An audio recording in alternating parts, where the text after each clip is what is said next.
Happy Vlogmas! Oh, it's Christmas time. Okay, guys, hang on. That's a little too up. What are the happy moments you hold on to when you're faced with some of the harder aspects of adoption? Joy. That's what I hold on to. Ruby has a lot of joy, and I saw that the very first night I was with her. She has a lot, but she has a lot of joy, and that is happy. I remind myself sometimes of like that long waiting for her, and how amazing it was to finally meet her. Like, that is such a happy moment. Sometimes I go and watch the videos I've made because it's just a little reminder.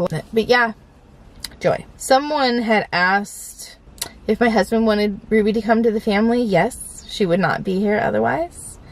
It was a family decision.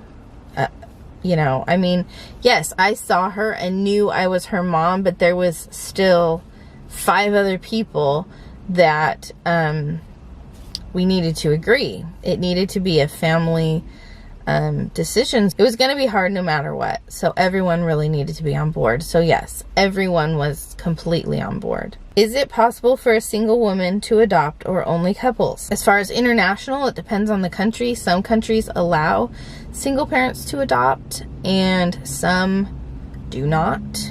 And there's all kinds of different rules depending on the country. Within the United States, there probably is too, but I don't know those. Someone had asked about my experience with cost. It's a little crazy.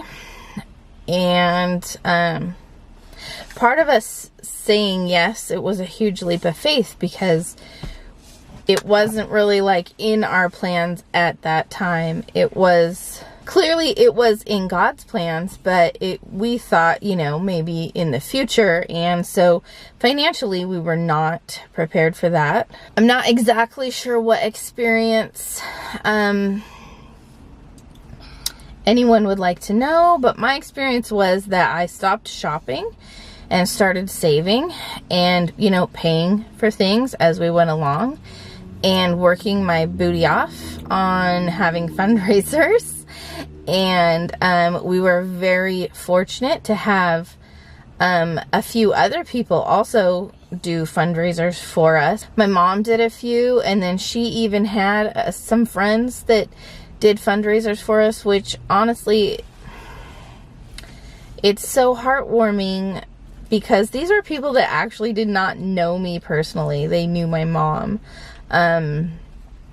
So yeah, that was pretty special. And bit by bit, we managed to do it. Every situation is different. I thank God all the time that it all worked out and we didn't have to, get a loan or anything like that. Will you adopt more?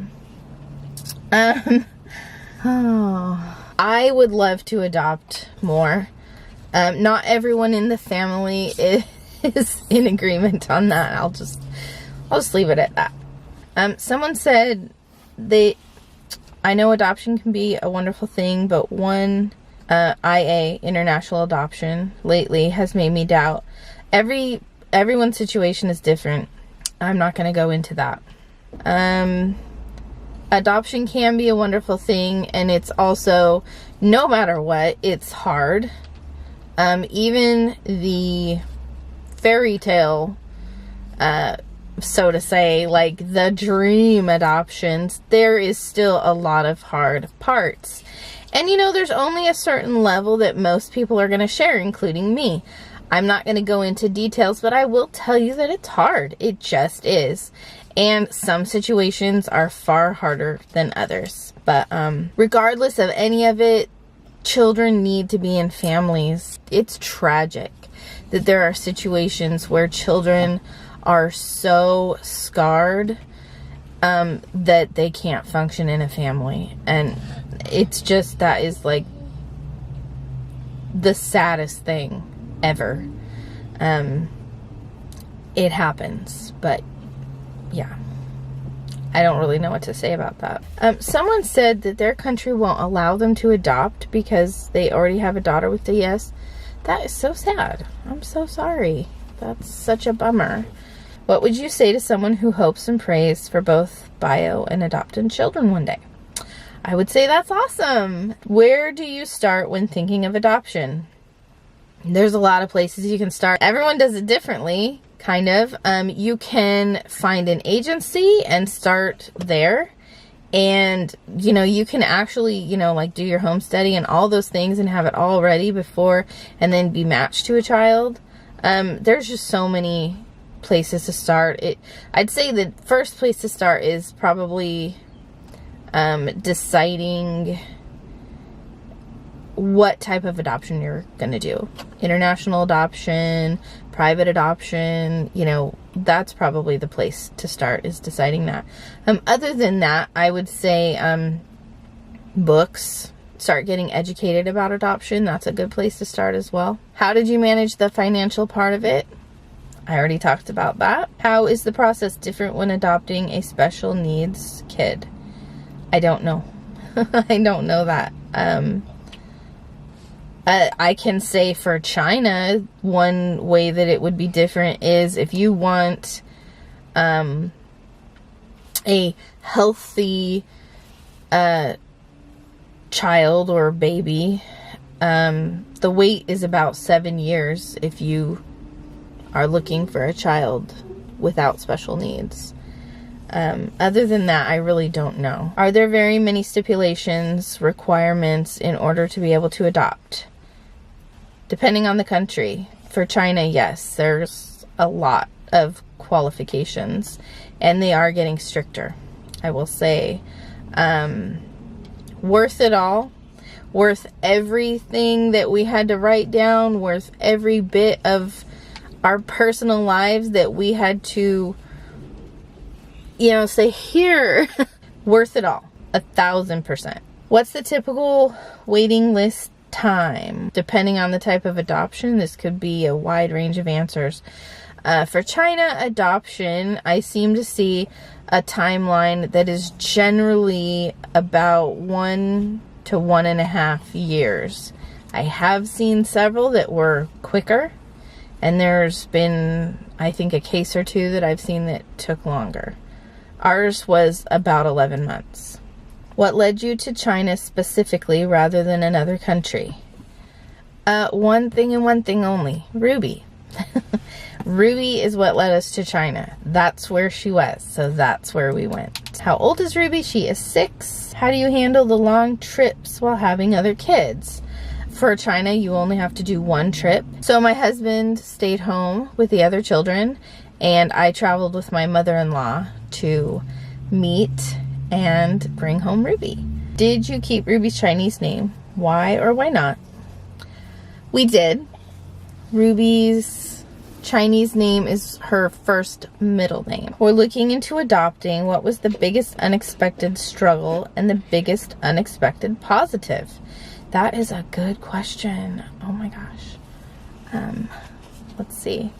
The biggest unexpected struggle was not really unexpected, but I would just say that knowing the possibilities but then facing the reality are 2 different things. And especially for the kids, I tried to have them prepared for, you know, some things that did come to fruition and were very hard for some of them to deal with. I'm not going to go into detail on that. How is her English coming along, and are you continuing to teach her her native language? Her English is coming along really well, I feel. And no, I don't speak her language. So I've kind of tried to find some ways to help her maintain her native language, but it's challenging because although there's definitely similarities to Mandarin, it was a local dialect, which just makes it a little extra challenging. According to our guide, when we were in China, she said it's very different. I'm not really sure. I have found words that Ruby has said that I was able to look up, so I know that it's not like every word is different.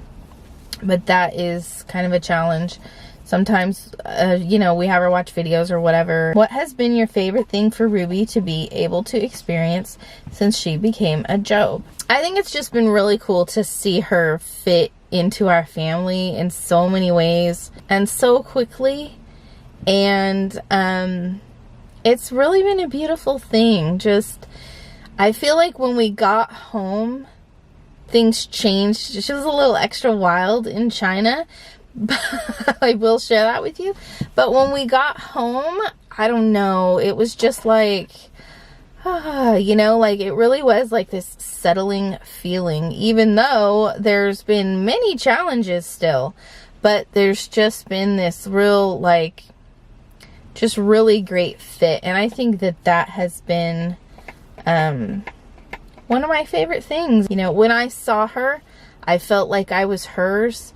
And so I think it's been a really beautiful experience to see her see us as hers. So that's it for today, guys. Don't forget to find the beauty in the world and be the beauty in the world. Bye.